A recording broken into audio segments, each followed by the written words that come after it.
Assalamualaikum warahmatullahi wabarakatuh. Selamat malam.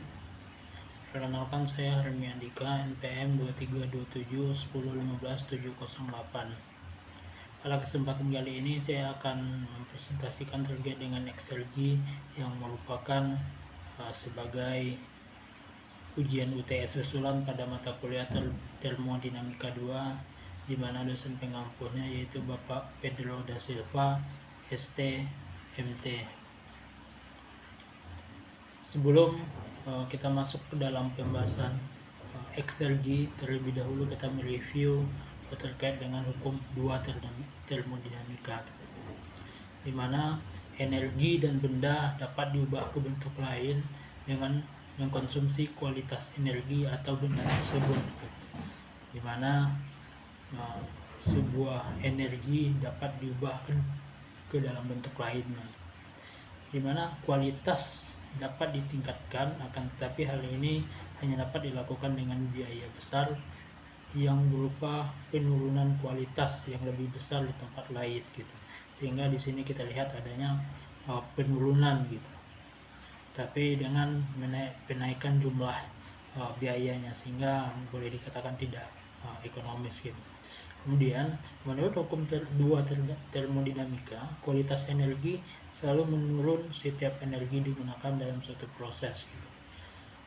Sehingga kualitas energi itu disebut dengan eksergi gitu. Eksergi suatu sistem adalah jumlah maksimum energi yang dapat diubah menjadi usaha atau kerja hingga sistem tersebut mencapai keadaan keseimbangan dengan lingkungan. Menurut hukum 2 termodinamika juga, energi termal tidak dapat digunakan sepenuhnya atau tidak dapat diubah 100% menjadi usaha karena kita berada di lingkungan dengan tekanan dan temperatur atmosfer. Kemudian kita masuk kepada definisi apa itu eksergi. Eksergi yaitu potensial energi, yaitu potensial kerja guna dari energi. Sekali energi terbuang, ia tak akan dapat dikembalikan ketika kita menggunakan energi, misal memanaskan suatu ruangan. Kita tidak memusnahkan energi sedikit pun, kita mengkonversikannya ke bentuk ulang berguna, sebuah bentuk pemusnahan energi. Eksergi adalah suatu sifat yang berhubungan dengan keadaan sistem dan lingkungan. Sebuah sistem yang dalam keadaan keseimbangan dengan sekelilingnya mempunyai eksergi nol dan dikatakan sistem pada keadaan mati atau dead state. Oke, di sini dapat kita lihat di mana eksergi diukur secara relatif terhadap keadaan keseimbangan, di mana tidak ada gradien apapun, temperatur, tekanan, density, komposisi kimia, medan gravitasi, dan elektromagnetik. Kemudian eksergi dari suatu subsistem adalah ukuran seberapa besar jaraknya dari keseimbangan, di mana eksergi mekanik dapat dilambangkan dengan EK, eksergi termal dapat dilambangkan dengan Q. Konsep ini sangat penting dalam perencanaan mesin-mesin yang efisien energinya, di mana sebuah panas pembakaran atau entalpi dari bahan bakar kurang lebih sama dengan kandungan ekserginya. Untuk senyawa bukan bahan bakar seperti kimia merupakan suatu ukuran untuk membedakannya dengan lingkungan sekeliling. Bahan tambang kualitas tinggi memiliki kandungan eksergi lebih tinggi daripada yang kualitas rendah, sehingga diperlukan energi untuk meningkatkan kualitasnya. Eksergi juga merupakan suatu konsep yang penting untuk memahami proses-proses yang terjadi dalam kehidupan. Struktur-struktur yang sudah mati akan berubah menjadi struktur yang terorganisir dan dapat berkembang atau hidup dengan cara mengubah dan menghancurkan sebagian eksergi. Alam menciptakan keadaan yang jauh dari keadaan keseimbangan di bumi melalui desain ulang tanpa henti terhadap lingkungan dengan tenaga yang berasal dari eksergi sinar matahari.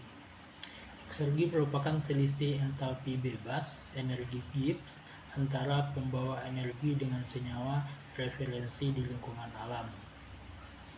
Dan kemudian dapat kita samakan atau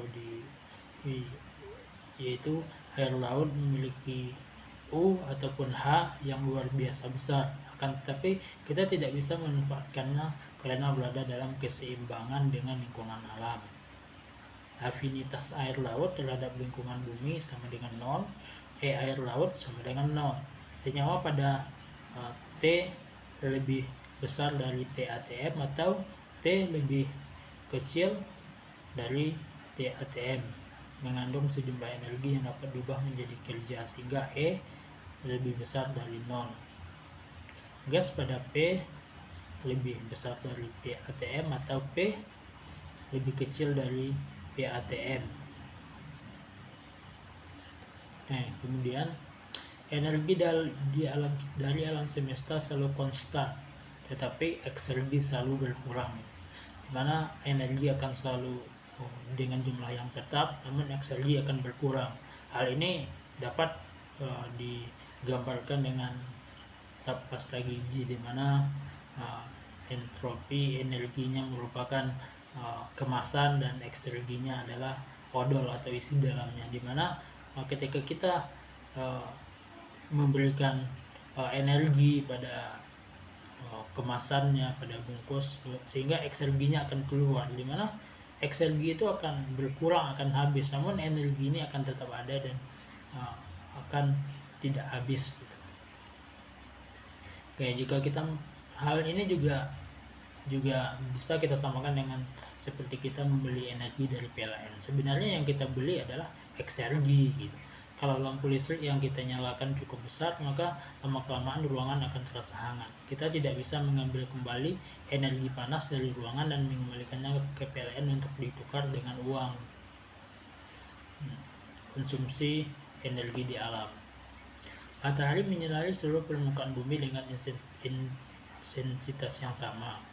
Berbagai tempat di permukaan bumi memiliki kualitas biologis yang berbeda-beda, sehingga sifat-sifatnya pun berbeda-beda. Hal ini berakibat pada perbedaan konsumsi eksergi. Mana di gambar ini dapat kita lihat adanya sinaran matahari dengan tingkat 80 derajat gitu. Kemudian adanya pantulan dari aspal sehingga dia menjadi turun, yaitu menjadi 70 derajat. Kemudian kita lihat juga dari sinar matahari langsung ke rumput gitu, ke dedaunan gitu yang ada di tanah, sehingga dia ini juga dapat menurunkan turun menjadi 50 derajat Celcius gitu. Nah, begitu juga jika laut di atas rumput ada tanaman-tanaman, ada pepohonan, sehingga bisa menjadi 30 derajat gitu. Dan begitu juga seterusnya, maka semakin rimbun, semakin rindang, sehingga menjadi turun menjadi 20 derajat Celcius gitu. Nah, dan kemudian eksergi suatu senyawa terbagi dua, yaitu eksergi fisik dan eksergi kimiawi, di mana eksergi fisik berhubungan dengan perubahan temperatur, perubahan tekanan, perubahan konsentrasi gitu. Sedangkan eksergi kimiawi berhubungan dengan perubahan komposisi kimiawi senyawa gitu. Terima kasih, mungkin sekian presentasi saya terkait dengan eksergi. Terlebih dan terkurangnya mohon maaf. Assalamualaikum warahmatullahi wabarakatuh. Selamat malam.